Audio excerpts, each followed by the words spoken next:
Selamat pagi Bu Kepala Selamat Sekolah. pagi, Bu. Iya. Jadi saat ini kedatangan saya bertemu dengan Ibu Kepala Sekolah karena bertepatan saya ada tugas dari Pendidikan Guru Penggerak untuk mewawancarai kepala sekolah sebagai pemimpin di sekolah. Iya. Dan kebetulan hari ini saya bertemu dengan Ibu Kepala SD Katolik Mater Dei Amurang. Ada beberapa hal yang akan saya wawancarai kepada Ibu berkaitan dengan pengambilan keputusan. Tentunya Ibu sebagai pemimpin ada hal-hal yang berkaitan dalam pengambilan keputusan. Nah, untuk pertanyaan-pertanyaan yang akan saya tanyakan kepada Ibu ini berkaitan dengan pengambilan keputusan, dilema etika dan bujukan moral, Bu. Iya. Oke, kita bisa mulai, Bu? Boleh Baik. sekarang. Iya. Selama ini bagaimana Ibu dapat mengidentifikasi kasus-kasus yang merupakan dilema etika atau bujukan moral?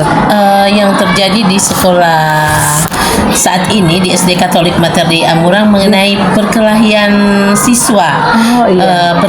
Perkelahian itu maksudnya bukan baku pukul atau apa, enggak.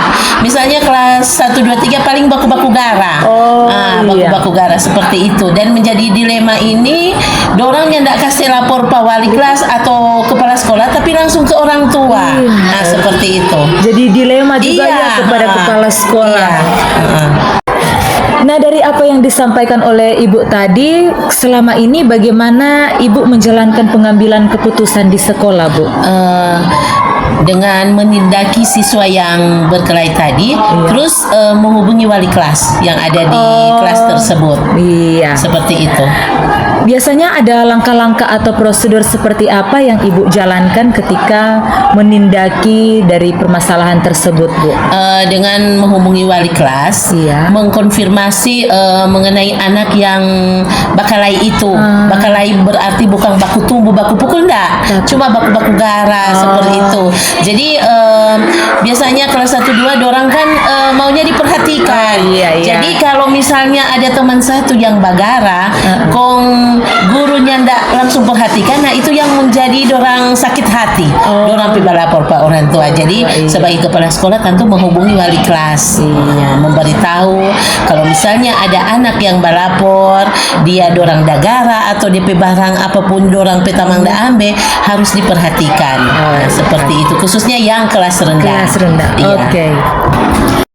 Nah, Bu, hal-hal apa saja yang selama ini Ibu anggap efektif ketika dalam pengambilan keputusan? Apalagi ini berkaitan Ibu mengambil keputusan bagaimana menindaki guru dan si anak ini.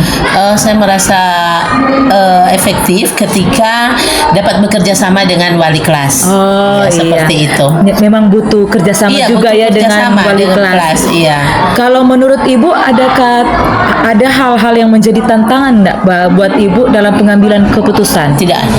Oh, tidak ada hambatan. Oh, jadi selama ada kerjasama dengan wali kelas tidak ada tantangan. Tidak ada. Bekerja sama dengan baik. Oh, baik. Kalau misalnya mau menangani kasus-kasus seperti ini, Ibu mau mengambil keputusan, apakah Ibu ada jadwal-jadwal tertentu atau misalnya penanganan langsung di tempat, langsung saat itu, atau ada jadwal-jadwal tertentu? Langsung pada saat itu supaya langsung terselesaikan. Tidak menunda-nunda waktu. Iya Bu, benar-benar. Terus apakah ada seseorang atau mungkin ada hal-hal yang lain menjadi faktor yang mempermudah atau membantu Ibu ketika mengambil keputusan-keputusan seperti itu, Bu? Paling konsultasi dengan guru-guru yang ada. Seperti apa? Jadi bekerja sama, tanya ke guru-guru, ini yang di kelas ini ada masalah DP anak, bagaimana DP cara, Kang? Orang mau ambil DP keputusan seperti apa? Jadi bekerja sama juga dengan guru-guru lain. Baik Bu, untuk pertanyaan terakhir dari saya sudah mendengar ya apa yang menjadi jawaban dari Ibu. Sungguh sangat luar biasa ya Bu, ketika penanganan kasus seperti itu Ibu ada kerjasama dengan rekan-rekan guru. Nah, dari semua hal yang telah disampaikan oleh Ibu, pembelajaran apa yang dapat Ibu petik dari pengalaman Ibu mengambil keputusan-keputusan dilema etika seperti itu? Dengan mengambil suatu keputusan harus menerapkan prosedur dan paradigma yang berpikir bijak. Jadi kita harus bijaksana supaya kayaknya ndak mau salah ambil keputusan. Wow, Seperti itu. luar biasa sekali Bu. Saya senang sekali mendengar jawaban-jawaban dari Ibu karena memang Ibu juga merupakan bagian dari pemimpin pembelajaran di SD Katolik Mater Dei Amurang, dan saya sementara mengikuti pendidikan calon guru penggerak, kami juga dalam proses belajar menjadi seorang pemimpin dalam pembelajaran. Mantap. Terima kasih Terima Ibu kasih. untuk setiap jawaban yang diberikan oleh Ibu, menjadi pembelajaran bagi saya ke depannya. Seperti yang disampaikan oleh Ibu di terakhir tadi, Iya.